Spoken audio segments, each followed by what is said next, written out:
Hello बच्चों, कैसे हैं आप लोग। आशा है कि आप लोग अच्छे होंगे और अपनी पढ़ाई को अच्छी तरीके कर रहे होंगे। आज हम आपको भारतीय अर्थव्यवस्था का एक टॉपिक कर पढ़ा रहे हैं। कर कर आप लोग सभी लोग जानते हैं कि हमको कर देना पड़ता है। वर्तमान में गुड्स एंड सर्विसेज टैक्स का बोलबाला है। बहुत हम लोग सुनते हैं कि जीएसटी जीएसटी जीएसटी पे बड़ी मारामारी रहती है और कहीं कहीं इसकी आलोचना होती है और कहीं कहीं इसकी तारीफ होती है। तो कर होता क्या है, मूल चीज आप जानिए। कर क्या होता है भाई। कर तो सभी पे लगता है। कर अगर नहीं लगेगा तो सरकार के पास पैसा नहीं आएगा, सरकार की आय नहीं होगी। जब सरकार की आय नहीं होगी, सरकार अपनी योजनाओं को कैसे लगाएगी, सड़कें कैसे बनेंगी, अस्पताल कैसे बनेंगे, स्कूल कैसे बनेंगे, एम्प्लॉयज को वेतन कैसे दिया जाएगा। तो कर का होना किसी भी अर्थव्यवस्था के लिए बहुत जरूरी है। ठीक है, समझ गए आप लोग। तो ठीक है, ये रही कुछ प्रारंभिक बातें। अब बताइए कर होता क्या है। अगर पूछा जाए सिंपल शब्दों में कि कर है क्या। कर यानी कि टैक्स। कर जो होता है बच्चों, वो एक प्रकार का अनिवार्य भुगतान है। अनिवार्य भुगतान इसलिए कहा गया है कि इसको सबको देना ही पड़ेगा।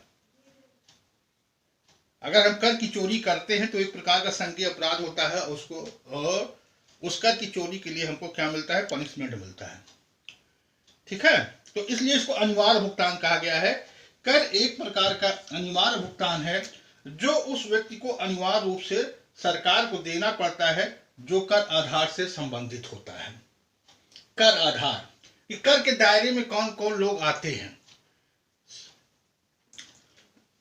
कुछ चीजें ऐसी होती हैं कि जिस पे सभी को कर देना पड़ता है, कुछ कर ऐसे होते हैं जिस पर सभी को नहीं देना होता। उसका विशेष इसका मानक होता है कि जिसकी आय ज्यादा होगी उसी को कर देना पड़ेगा और जिसकी आय कम होगी उसको कर नहीं देना पड़ेगा। तो यही कहा गया कि कर एक प्रकार का अनिवार्य भुगतान है जो उस व्यक्ति को अनिवार्य रूप से सरकार को देना पड़ता है जो कर आधार से संबंधित होता है। जो कर के दायरे में आएगा उसको कर अनिवार्य रूप से देना पड़ेगा। अगर हम कर की चोरी करते हैं तो एक प्रकार का क्या करते हैं, अपराध करते हैं। ठीक है, अब इतनी बातें हो गई।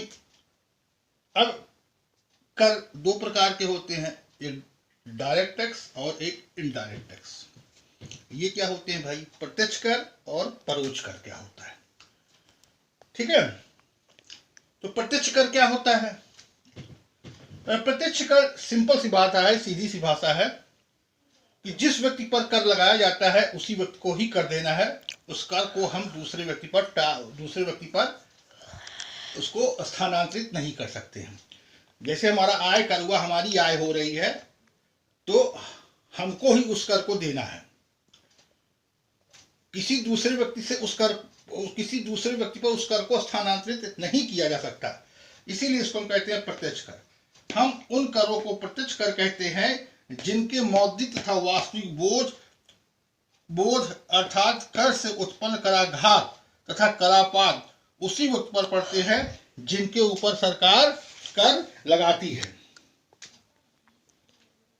यहां बोझ नहीं होगा बच्चों, गलत हो गया है, यहां पे बोझ होगा।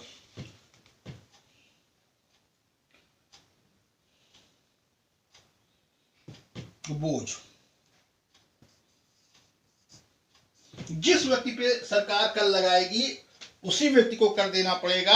हम कर को दूसरे व्यक्ति पर स्थानांतरित नहीं कर सकते हैं, इसी को हम प्रत्यक्ष कर कहते हैं। जबकि अप्रत्यक्ष कर तो देता कोई है और लेकिन उसका जो है स्थानांतरण दूसरे व्यक्ति पर हो जाता है। जैसे जीएसटी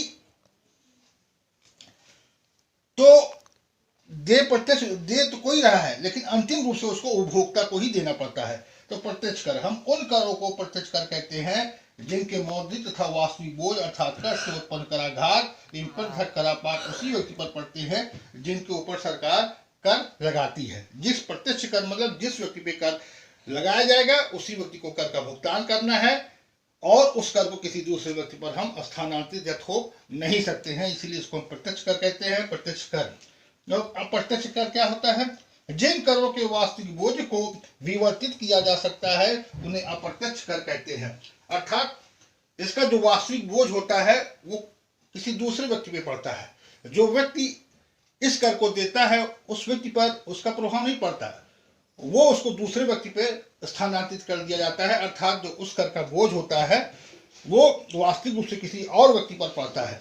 देने वाला कोई है और उसका बोझ होता है किसी और से लिया जाता है। जो व्यक्ति देगा वो वास्तविक रूप से दे नहीं रहा है, वो उसको किसी दूसरे व्यक्ति पर जो है स्थानांतरित कर दे रहा है, इसीलिए इसको अप्रत्यक्ष कर कहते हैं। जिन करों को वास्तविक बोझ को विवर्तित किया जा सकता है उन्हें अप्रत्यक्ष कर कहते हैं। ठीक है बच्चों, आज के लिए इतना भी, फिर नेक्स्ट टॉपिक हम और शुरू करते हैं।